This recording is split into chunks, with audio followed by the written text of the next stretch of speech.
Assalamualaikum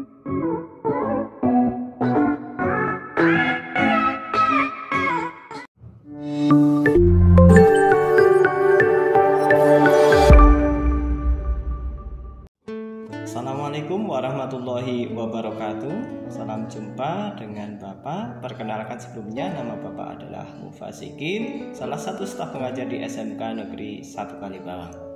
Bapak beralamat di Jolontoro, Sapuran, Wonosobo. Di kesempatan kegiatan masa pengenalan lingkungan sekolah beserta didik baru SMK Negeri 1 Kalibawang tahun 2021 tahun 2022, Bapak akan sedikit share kaitannya materi organisasi dan kepemimpinan. Dua hal mungkin yang saling berkaitan. Sebelumnya Bapak ucapkan selamat kepada seluruh peserta didik baru SMK Negeri 1 Kalibawang, baik dari jurusan TKJ, TBSM, akuntansi maupun yang dari APHP.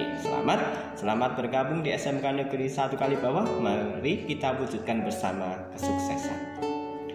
Baik, kita ke materi kaitannya kepemimpinan dan organisasi. Sebelumnya Bapak sampaikan apa itu organisasi. Walaupun sebenarnya tidak asing bagi Anda lulusan SMP maupun MTS, ada sebagian tentunya yang sudah aktif di kepengurusan baik OSIS maupun DA. Kita sedikit mengulang, sedikit mengingat kembali ya apa yang sudah Anda pahami, kita pelajari secara bersama-sama. Organisasi adalah struktur tata hubungan kerja antara sekelompok orang pemegang posisi yang bekerja sama secara tertentu untuk bersama-sama mencapai tujuan tertentu. Adapun aspek penting dari organisasi, yang pertama, adanya tujuan yang ingin dicapai. Yang kedua, adanya sistem kerjasama yang terstruktur dari sekelompok orang. Terstruktur di sini artinya tersusun dengan baik. Yang ketiga, adanya pembagian kerja dan hubungan kerja antara sesama karyawan. Yang keempat, adanya penetapan dan pengelompokan pekerjaan yang terintegrasi atau terhubung. Yang kelima, adanya keterikatan formal dan tata tertib yang harus ditaati. Yang keenam, adanya pendelegasian wewenang dan koordinasi tugas-tugas. Yang ketujuh, adanya unsur-unsur dan alat-alat terorganisasi. Yang kedelapan, adanya penempatan orang-orang yang akan melakukan sebuah pekerjaan. Itu 8 dari aspek penting sebuah organisasi. Baik, yang berikutnya dari organisasi tersebut tersusun atas 7 unsur atau 7 bagian. Unsur organisasi yang pertama adalah manusia ya, atau orang-orang yang ada dalam organisasi tersebut. Yang kedua, tempat kedudukannya. Yang ketiga, tujuan dari organisasi. Yang keempat, pekerjaan atau bidangnya. Yang kelima, strukturnya atau pembagian wewenang dan jabatan di antara organisasi tersebut. Yang keenam adalah teknologi ataupun teknis pelaksanaannya. Dan yang ketujuh adalah lingkungannya. Itu terkait dengan organisasi. Nah, berikutnya kita kaitkan dengan apa itu kepemimpinan. Tentunya kita tahu punya pemimpin negara, ada Bapak Presiden, ada pemimpin di tingkat provinsi, ada gubernur, ada di tingkat kabupaten kota, ada Pak Bupati dan Wali Kota, dan selanjutnya ke bawah. Nah, di organisasi OSIS maupun DA tentunya ada ketua OSIS, ya, wakil ketua, kemudian sekretaris bendahara dan sebagainya. Kemudian di Dewan Ambalan ada pradana untuk putra, putri, krani dan sebagainya.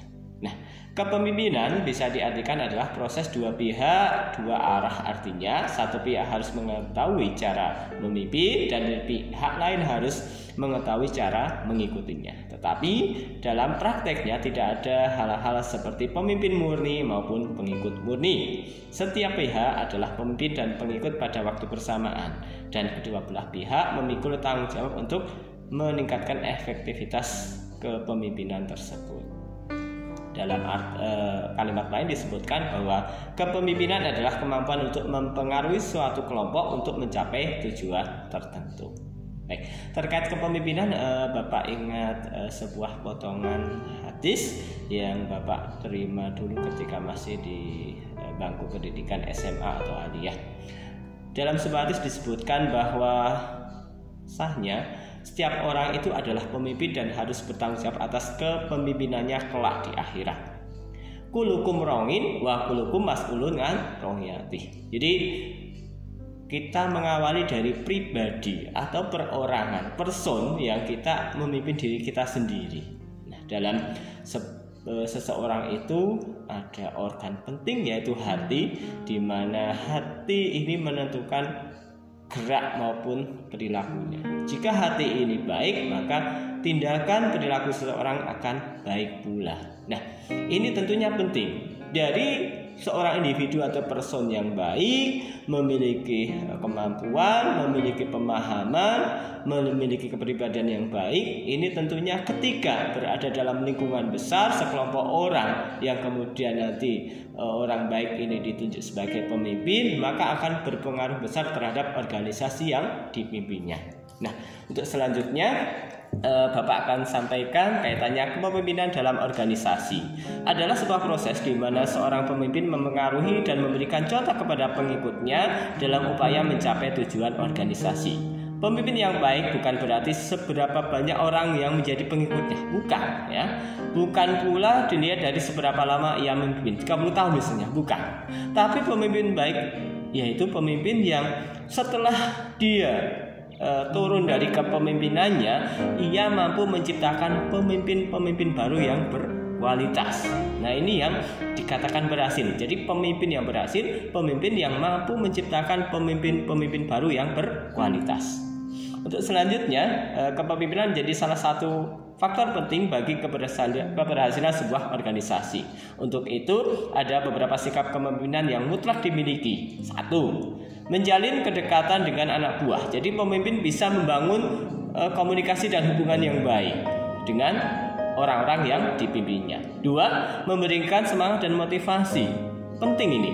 Jadi pemimpin itu bisa memberikan semangat dan motivasi bagi orang-orang yang dipimpinnya supaya bisa bekerjanya itu bisa maksimal, ya.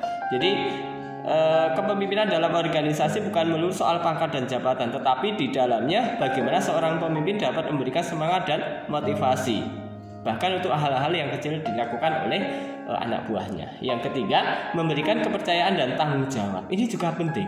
Jadi seorang pemimpin itu diharapkan ketika memberikan tugas, ya, ini berikanlah tanggung jawab penuh kepada anak buahnya. Kemudian ketika hasilnya kurang maksimal, jangan langsung dihakimi.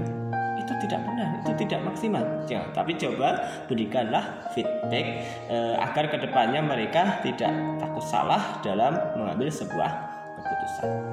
Baik, itu sedikit materi yang Bapak share kaitannya organisasi dan kepemimpinan.